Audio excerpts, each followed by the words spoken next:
Yeah, good day, everyone. I still remain your Cambridge certified maths educator, Ola, and today I shall be looking at some topics in Cambridge IGCSE examination, as well as WAEC, the NECO, and the JAMB exam.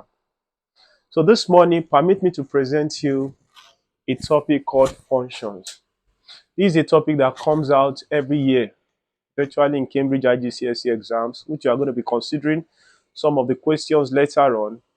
And also it comes out in further maths, WAEC, NECO, and even in JAM you see questions under function. So there have been a lot of demands on this topic. That is why I've taken it as a point of duty upon myself to solve problems and explain the concept of function. So in the course of dealing with this topic, we shall be looking at the introduction to functions.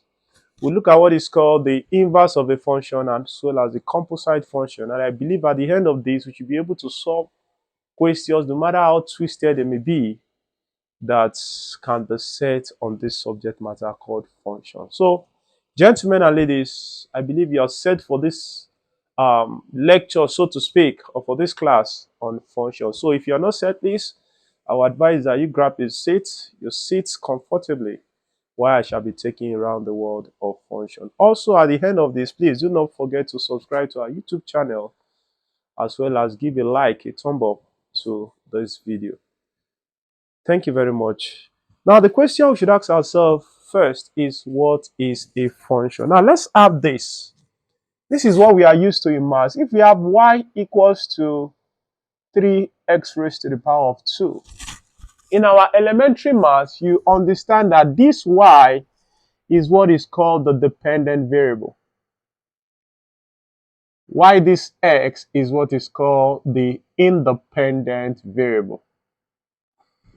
May I let you understand or remind you that y is called the dependent variable because the values of y depends on the values of x. For instance, if x is 1, then the value of y becomes 3 multiplied by x is 1 squared, and that gives you 3 multiplied by 1, which is what? 3. Now let's assume x is 3. The value of y changes from 3 to 3 raised to the power of 2, and that gives you 27. You can now see that the more you change the value of y, the more x rather, the value of y changes. And that is why we conclude that y rather depends on the value of x. And for that reason, y is called the dependent variable from the fact that the values depends on the value of x. Why the x is independent because it depends on no value. I hope that is clear. So, but under function,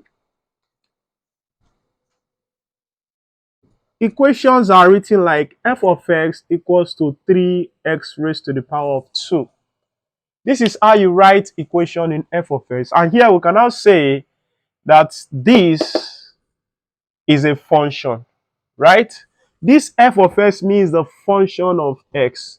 Some people might assume that this f of x is y. So when you assume that f of x is y, honestly, you are not out of point. So at times they might ask you to look for the value such as f of 3.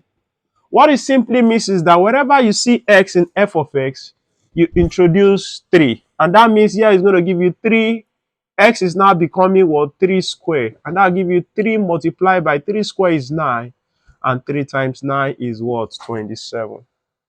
Now, which other way can they ask question on that function? They might give you, if you have fx minus 1 equals to 4x raised to the power of 2, find f of 2. To get the value of f of 2, these are further maths questions. And to get the value of f of 2, all you need to do is x minus 1 is equals to 2. That means you equate these two values here. And that means x will now give you 2. When this crosses to the other side, becomes plus 1. And that means the value of x is 3. Meaning, wherever you see x here, you replace it with what? 3. So that will give you 3 squared.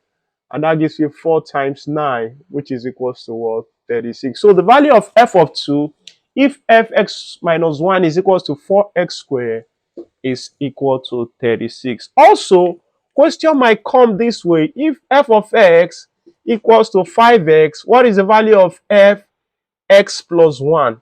That means wherever you see x here, you replace it with what? X plus 1. And that means the value of x become what? X plus 1. And that gives you 5 times x is what? 5x plus 5 times 1 give you what? 5. So you can now see the different ways which questions can come under function. We have one of the ways here and we have another ways here. So in a nutshell, what we are trying to say is that in function, we have y being a function of x as it has been demonstrated here. And you can see the different way which questions can be asked on the function. Now let's just assume too that f of x equals to 5x plus 6.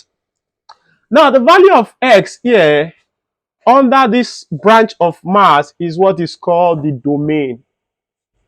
So this is the domain of the function, the values of x. So if x is 1, that means the first domain of this function is y. Now the corresponding value you get here, for instance, if x is 1 here is going to give you 5 times 1, which is 5 plus 6, which is 11.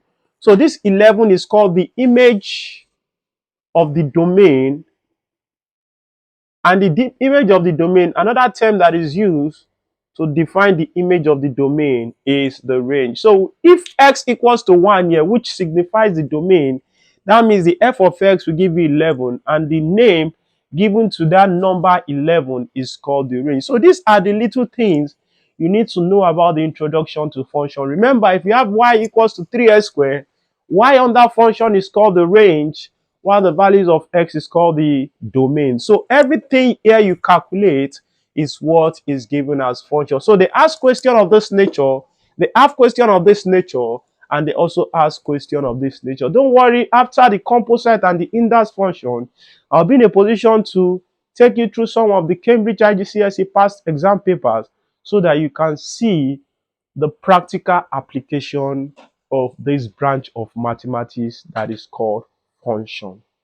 Thank you very much for your time now. Till I come your way again in the part 2 of this video, where we shall be talking about the composite function and the inverse of the function. Thank you very much for your time, and bye for now. But do not forget to subscribe to our YouTube channel, which is actually, displayed on the screen.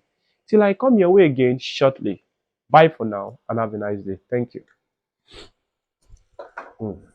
Yeah.